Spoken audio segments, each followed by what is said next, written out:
que isso teria atrapalhado nas questões do dia 8. Vamos lá. Sigo para o general Penteado, secretário executivo do GSI. O senhor poderia nos dizer se o general Heleno politizou o GSI? Do ponto de vista do secretário executivo, nenhuma. Uma vez o general Heleno teria abordado assuntos políticos dentro do GSI? Comigo, nenhuma vez. Chefe de gabinete, comandante Ibsen, o senhor tem conhecimento ou sabe dizer se o general Heleno politizou o GSI?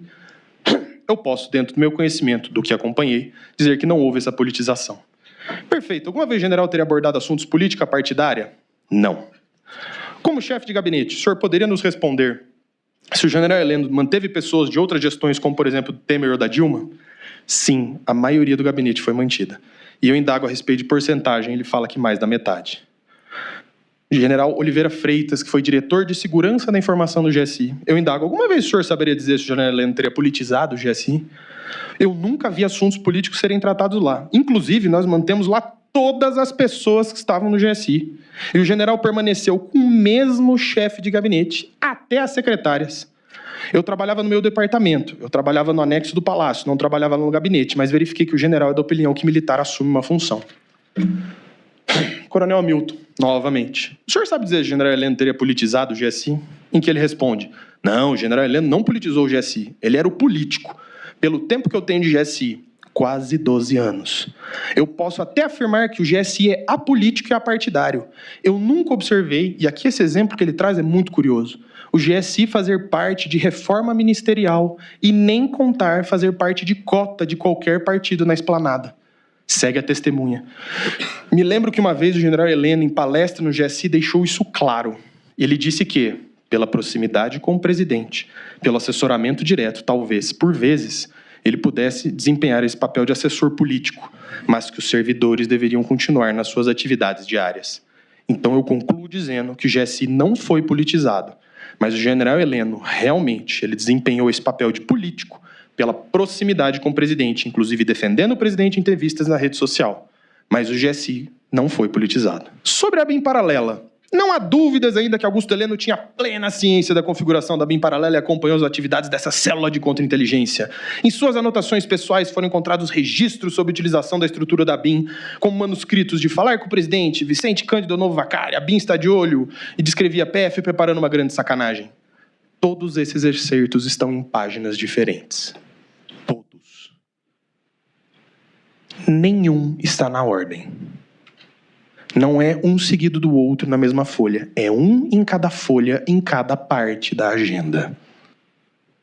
Então aí fica fácil. Se eu pego frases isoladas e falo que tem envolvimento. Se eu pego frases espalhadas pela caderneta e digo que existe um vínculo lógico.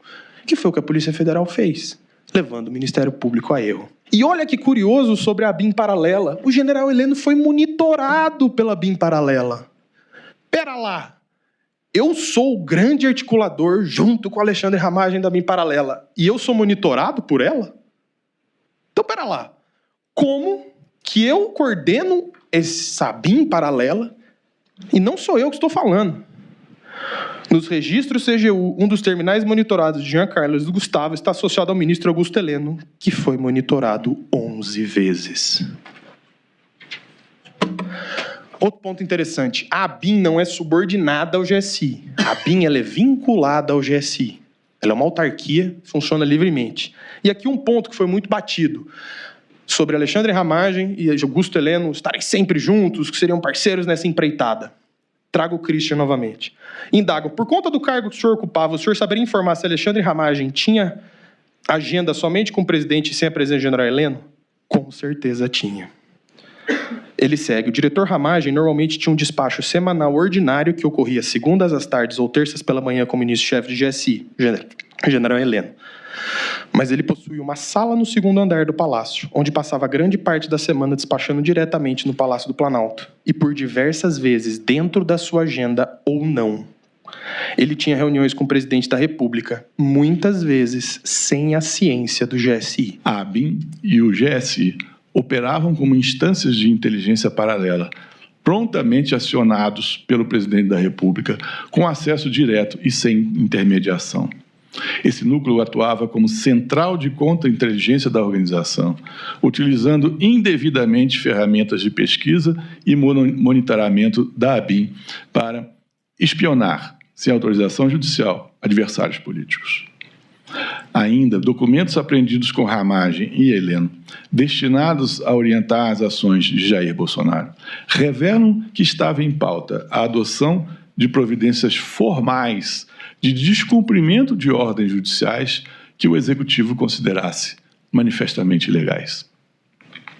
Outro braço da organização cuidou de obter de um instituto dedicado a assuntos eleitorais documento que afirmava que Bolsonaro ganhara as eleições, uma vez computadas as urnas válidas, que consideravam válidas. Afirmava-se que técnico altamente qualificado teria descoberto que apenas as urnas fabricadas em 2020 deveriam ser consideradas aptas para o funcionamento. Se fosse esse o caso, as eleições teriam sido vencidas por Jair Bolsonaro.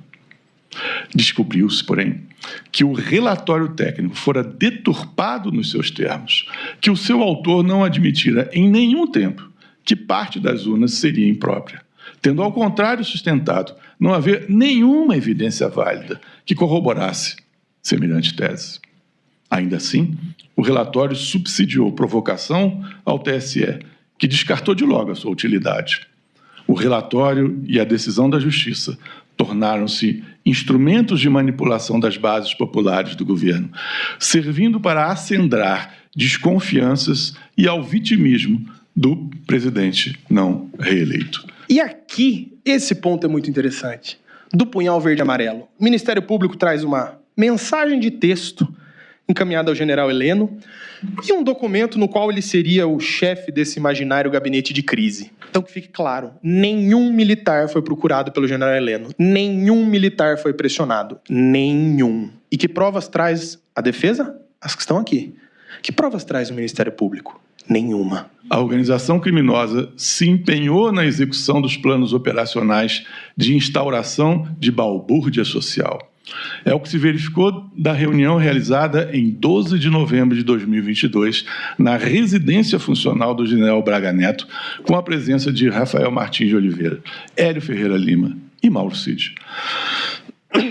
Ali, os denominados kids pretos, que é a nomenclatura atribuída a militares com formação em forças especiais, debateram as ações clandestinas enfechadas com o nome de Copa 2022, destinadas a neutralizar o ministro Alexandre de Moraes nos moldes previstos pelo plano de sugestivo nome Punhal Verde e Amarelo.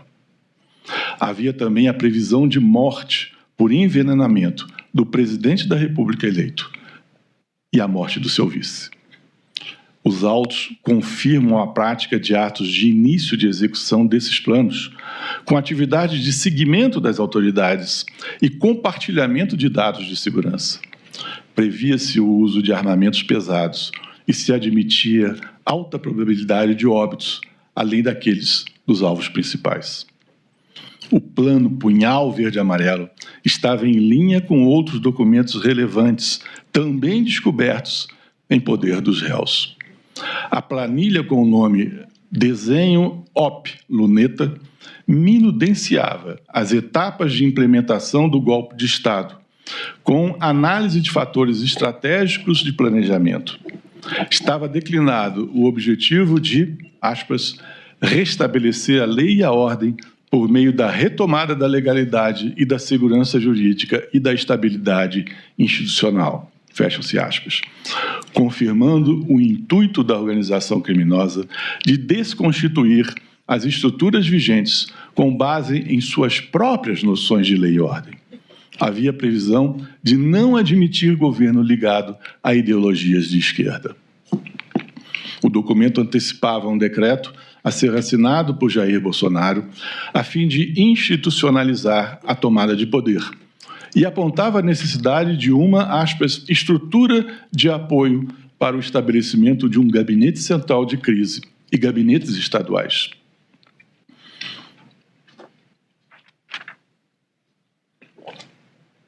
Outros documentos físicos apreendidos na sede do Partido Liberal, de conteúdo muito semelhante, reforçam a unidade de desígnios dos integrantes da organização criminosa e a ação coordenada em favor de Jair Bolsonaro.